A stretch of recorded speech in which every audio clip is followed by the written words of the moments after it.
রুদ্ররূপে Jamuna 1 kilometre এলাকা জুড়ে দেখা দিয়েছে ভয়াবহ ভাঙন। ঠেকাতে নদীতে ফেলা কোটি টাকার জিও ব্যাগও বিলীন হয়ে যাচ্ছে। 2 বছর আগে ভয়াবহ ভাঙনে বগুড়ার সারিয়াকান্দির কামালপুরের ইছামারা ও ফকিরপাড়ায় শতবিঘা ফসলি জমি, বসতবাড়ি ও অবকাঠামো বিলীন হয়ে যায়। সেই সময় ভাঙন ঠেকাতে নদীর তীরে 12 কোটি টাকা ব্যয়ে জিও ব্যাগ ফেলা হয়। এতেও পরিস্থিতির উন্নতি হয়নি। গত এক সপ্তাহে গোদাখালী থেকে দড়িপাড়া পর্যন্ত 1 কিলোমিটার এলাকা জুড়ে ভাঙন ভয়াবহ আকার ধারণ করেছে। এতে হুমকির মুখে পড়েছে নদীর মূল বেড়িবাঁধ। চরম আতঙ্কে স্থানীয়রা।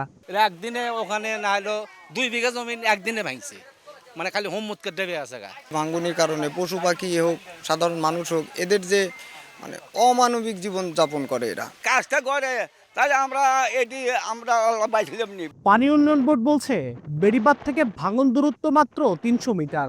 এতে উজানো ভাটির দিকে নদীর তীরের 4.5 কিলোমিটার এলাকা পুরোপুরি ঝুঁকিপূর্ণ ও অরক্ষিত। স্থায়ী সমাধানে 1750 কোটি টাকা ব্যয়ে নদীর তীর রক্ষায় একটি প্রকল্প হাতে নেওয়া হবে। স্থায়ী ব্যবস্থা হিসাবে বাংলাদেশ পানি উন্নয়ন বোর্ডের তরফ থেকে একটা প্রকল্প গ্রহণ করা হয়েছে। সেই প্রকল্পটা স্টাডির ভিত্তিতে করা হয়েছে। প্রকল্পটা বাস্তবায়ন হলে পুরোপুরি ভাঙনমুক্ত হবে বলে মনে করি। যমুনা নদীর বেড়িবাঁধ ভেঙে গেলে বগুড়া ও সিরাজগঞ্জের অন্তত 5 উপজেলার ফসলি জমি ও অবকাঠামো মারাত্মকভাবে ক্ষতিগ্রস্ত হবে। আব্দুল আউয়াল, সময় সংবাদ, বগুড়া।